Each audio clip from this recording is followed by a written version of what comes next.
মনোরঞ্জনের জন্য নিজ পরিবারের নারীদেরকে পর্যন্ত ইংরেজদের বিছানায় পাঠাতে একটু সম্মানে বাঁধেনি ঠাকুর পরিবারের।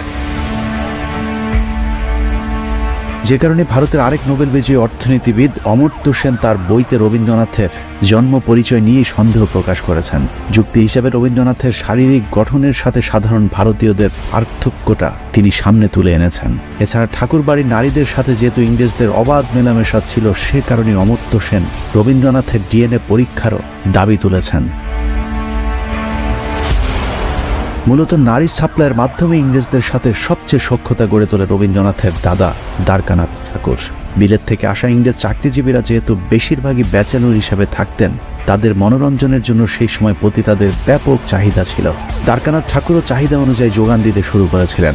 আজকের যে কলকাতা সোনাগাজী যৌনপল্লীটি রয়েছে, তার প্রতিষ্ঠাতাও রবীন্দ্রনাথের দাদা দ্বারকানাথ ঠাকুর।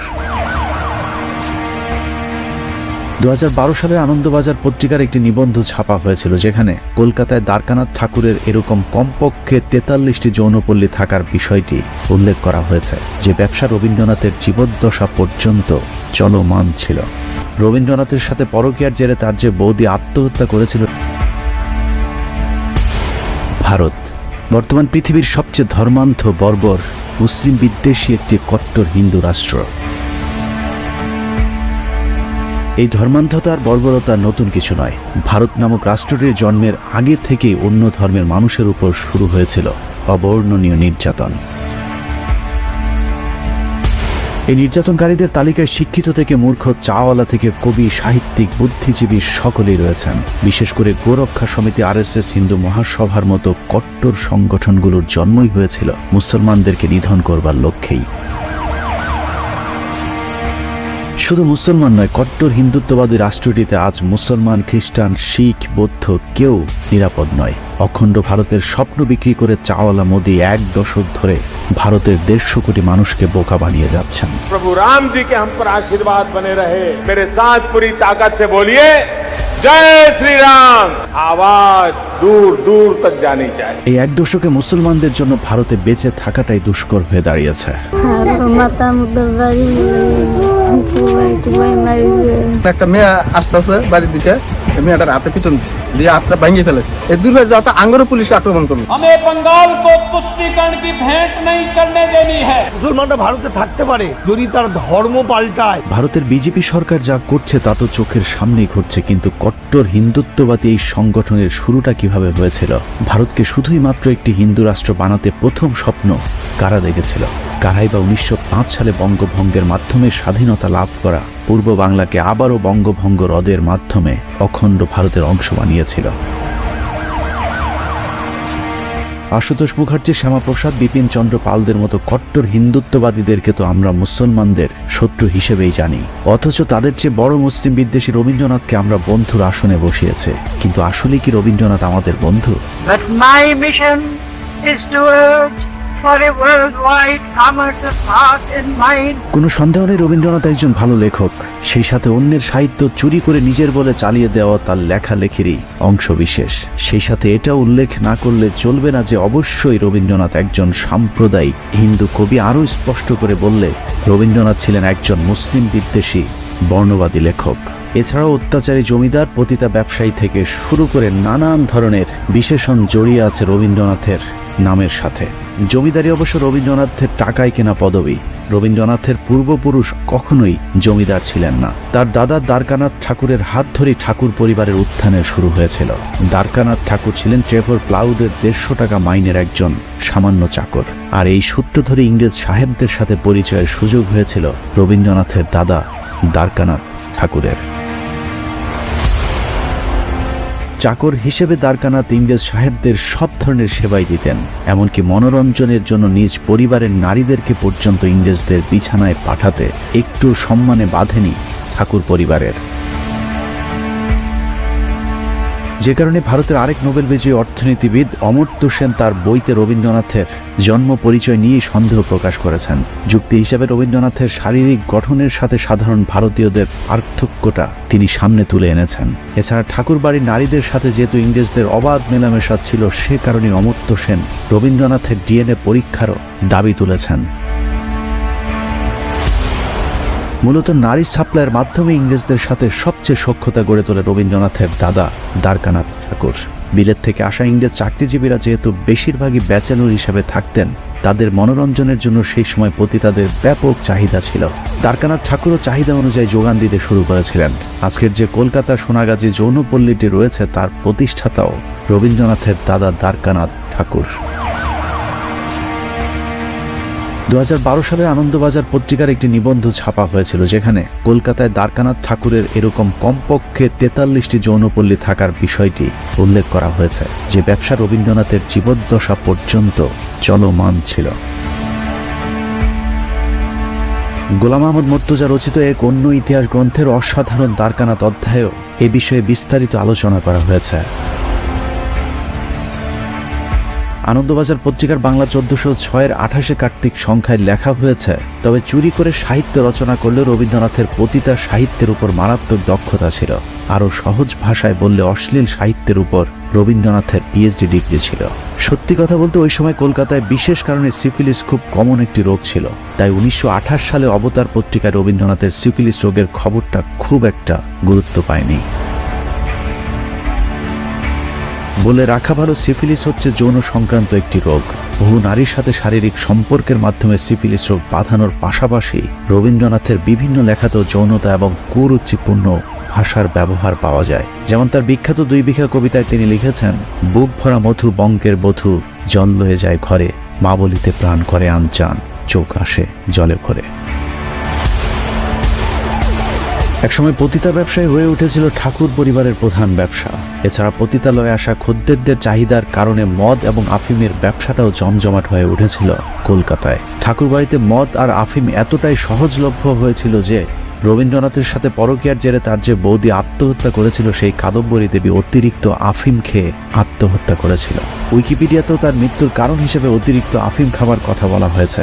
কাদম্বরীকে রেখে রবীন্দ্রনাথের বিয়ে করার বিষয়টি তার বৌদি কোনোভাবেই মেনে নিতে পারেনি, যে কারণেই দেবরের বিয়ের মাত্র 4 মাসের মাথায় তিনি আফিম খেয়ে আত্মহত্যা করেছিলেন। যাই হোক, মদ, আফিম আর পতিতা ব্যবসার টাকাতেই একের পর এক ব্যবসার জমিদারি কিনতে থাকে দ্বারকানাথ ঠাকুর। বিদেশি বাবুদের মনোরঞ্জনের বিনিময়ে কামানোর টাকায় ফুলে ফেপে ঠাকুর পরিবার খোলস পাল্টে হয়ে যায় জমিদারের বংশধর।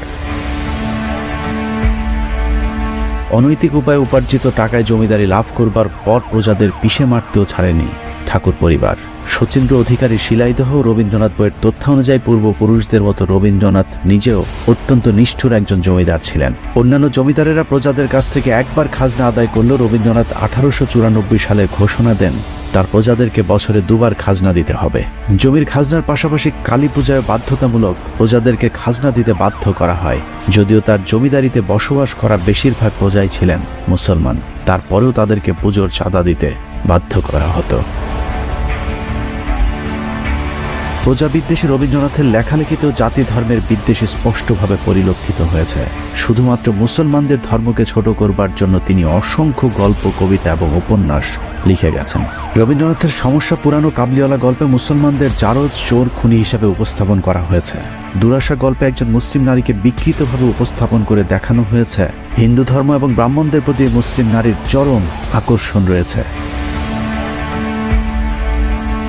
রবীন্দ্রনাথ তার বিখ্যাত প্রবন্ধ বীরগুরুতে লিখেছেন, দেব তত্ত্ব সকলেই নিজের উপাসনা প্রচলিত করতে চায়। গোরক্ষনাথ, রামানন্দ প্রভৃতি ধর্মমতের প্রবর্তকেরা নিজে নিজে এক একটা পন্থা বাহির করিয়া গিয়াছেন।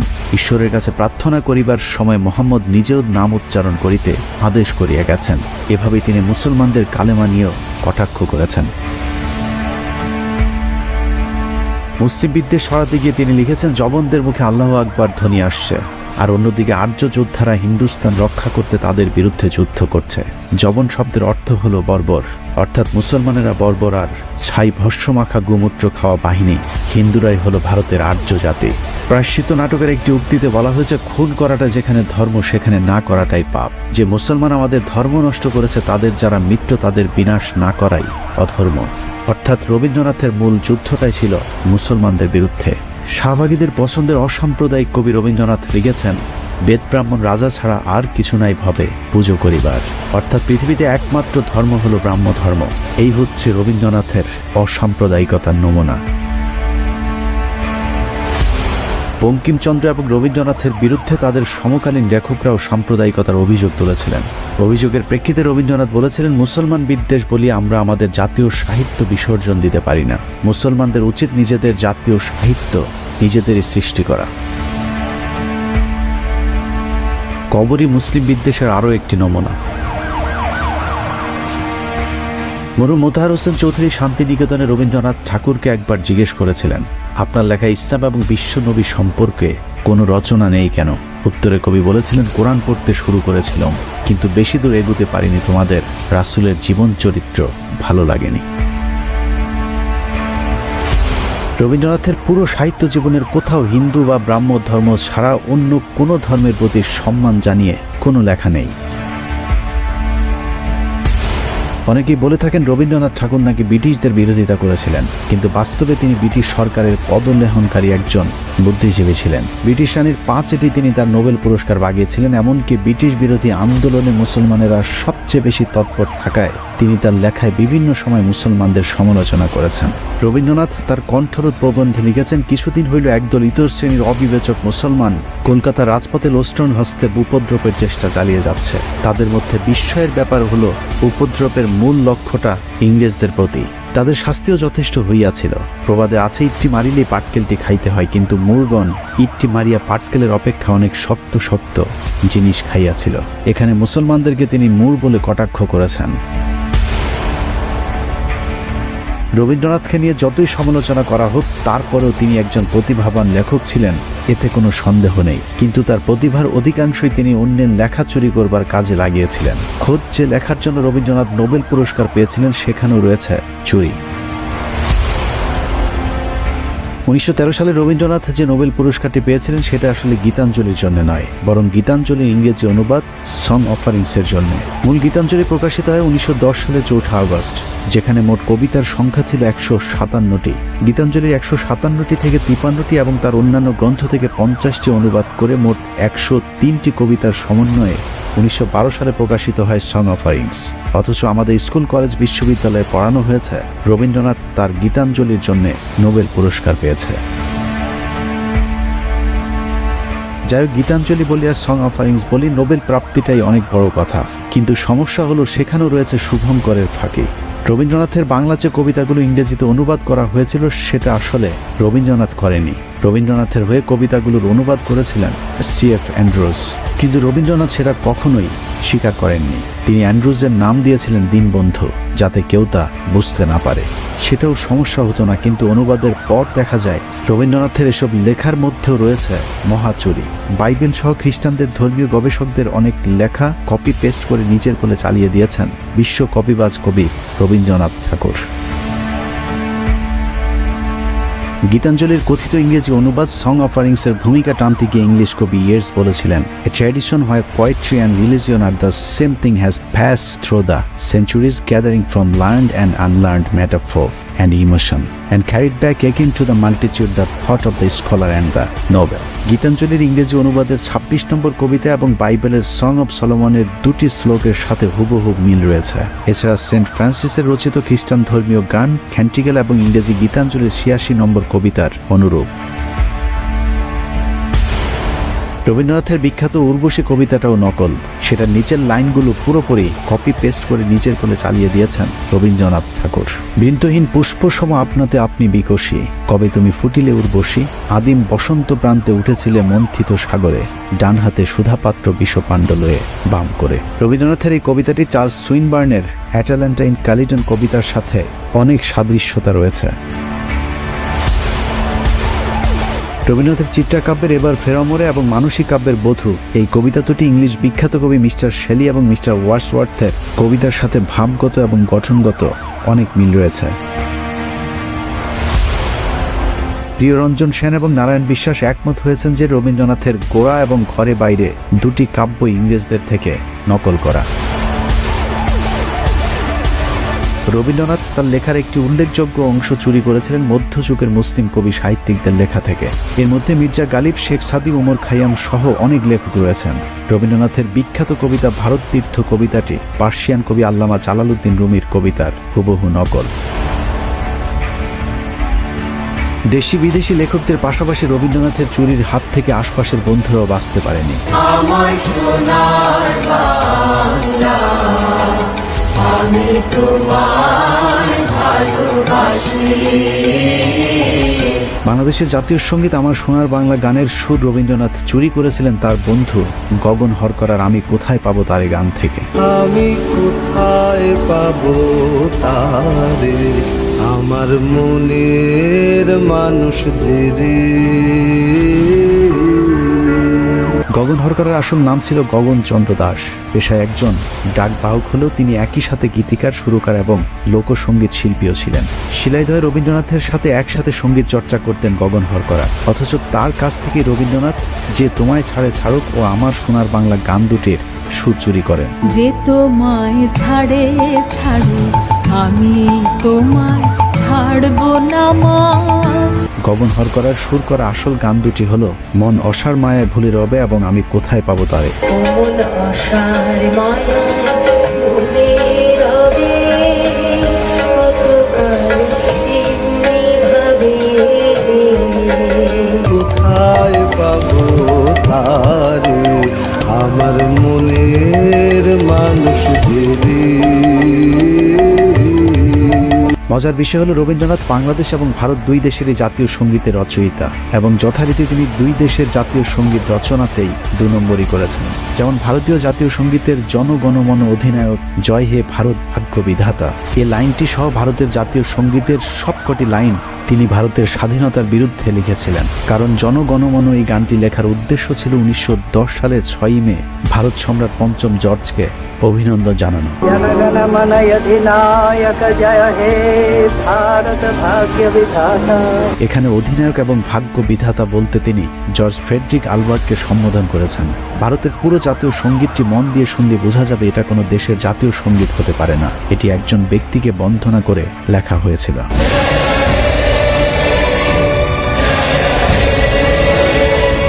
জাতীয় সঙ্গীতের মাঝের অংশে রবীন্দ্রনাথ লিখেছেন অহরহ তব আহ্বান প্রচারিত, শুনি তব উদারবাণী হিন্দু বৌদ্ধ শিখ জৈন পার্শ্বিক মুসলমান খ্রিস্টানি, পূর্ব পশ্চিম আসে তব সিংহাসন পাশে। হিন্দু মুসলমান খ্রিস্টান সবাইকে পঞ্চম জর্জের সিংহাসনের পাশে দাঁড় করিয়ে রবীন্দ্রনাথ তার ফায়দাটা ঠিকই লুপে নিয়ে মূলত এই গানে পঞ্চম জর্জকে ভারতের ভাগ্য বিধাতা উপাধি দেওয়ার মাধ্যমেই 3 বছরের মাথায় রবীন্দ্রনাথ প্রথম নন ইউরোপিয়ান হিসেবে নোবেল পুরস্কারে ভূষিত হন।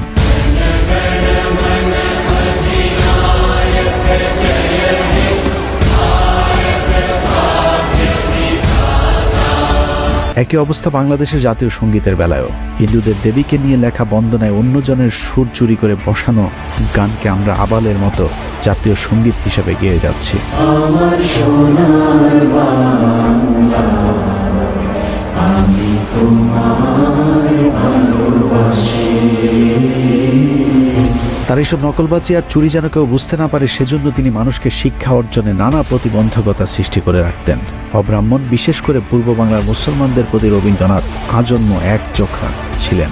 মুসলমানরা যদি লেখাপড়া শেখে তাহলে কায়েদবনের মর্যাদা থাকে না। ঢাকা বিশ্ববিদ্যালয়ের প্রতিষ্ঠায় যেসব উচ্চবর্ণের হিন্দুরা বিরোধিতা করেছিলেন তাদের মধ্যে অন্যতম রবীন্দ্রনাথ ঠাকুর।